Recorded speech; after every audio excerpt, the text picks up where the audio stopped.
traveled to Guatemala and I've also been to Bolivia. I kind of was prepared for traveling to Latin America, I feel like. Although every place is definitely different. So I wasn't too concerned about, diseases or, the vaccinations or anything like that because I've done it all before, so I felt pretty prepared for the trip. The community of Zursular, there's I think around 87 families there.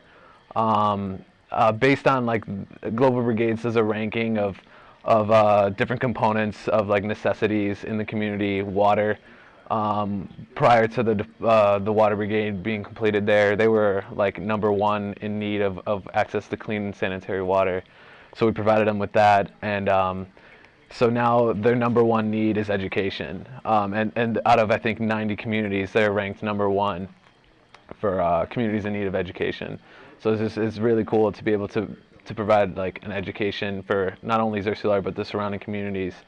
And not only just primary education, but secondary education as well. Yeah, right under there.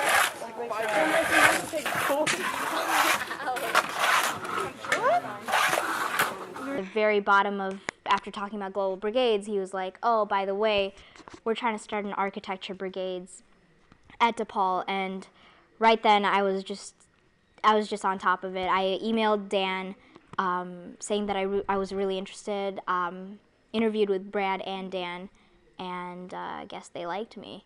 But so that's how I got involved in Global Brigades. I was going to go to the dental brigade because I went last summer on that dental brigade, and Trent told me about this architecture brigade that was going on because I knew I wanted to go maybe for public health or go an extra week, but then I heard about this and it was going to be the first one at DePaul, so I was like, this is going to be amazing, like it's a really big opportunity, not only for like me, but also just for DePaul, so I jumped on it immediately, and yeah, that's kind of my reason for coming. I wanted to get more experience, and this was really, really different from dental, but amazing in its own right.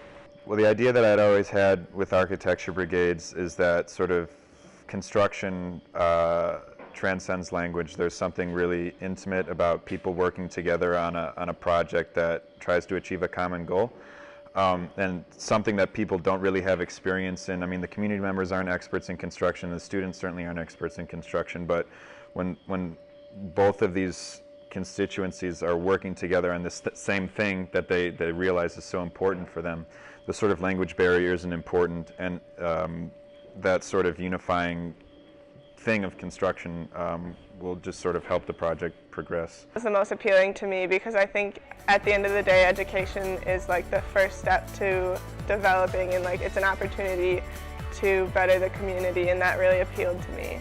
And now after having experienced it, I'm really glad that I came, and I want to come again. Didn't really realize the impact it would have on the brigade or how it would turn out, but definitely turned out very well.